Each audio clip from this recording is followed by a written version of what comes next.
আমরা যখন যখন ক্লাস 8-এ পড়তাম তখন একটা বাংলা ব্যাকরণ রচনা ছিল ভাই। তো বাংলা ব্যাকরণ রচনা ক্লাস 8 এবং ক্লাস 9 দুটো ক্লাসে দুটো শ্রেণীতেই সেই বইটা অ্যালাউ ছিল।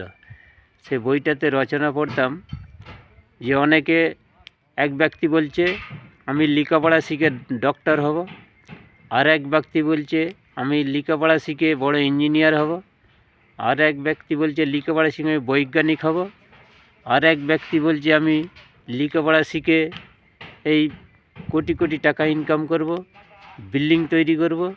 আর এক ব্যক্তি স্বপ্ন দেখছে যে আমি একটা বড় আইপিএস অফিসার হব। আর এক ব্যক্তি বলছে আমি মানে দেশের ম্যাজিস্ট্রেট হব।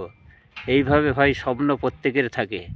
সেই মানে রচনাটা মানে পড়ে আর শেষ করা যাবে না। প্রত্যেকের মনের যে একটা মন্তব্য, সেই মন্তব্যটাই সেই রচনাতে তুলে থাকে। পড়তে খুব মজা লাগে ভাই। তো ঠিক আছে, এই পর্যন্ত আজকে এই পর্যন্ত শেষ। আপনাদেরকে সকলকে ধন্যবাদ। ভিডিওটা বেশি বেশি করে সাবস্ক্রাইব করে দেবেন। আপনাদেরকে লাল সালাম।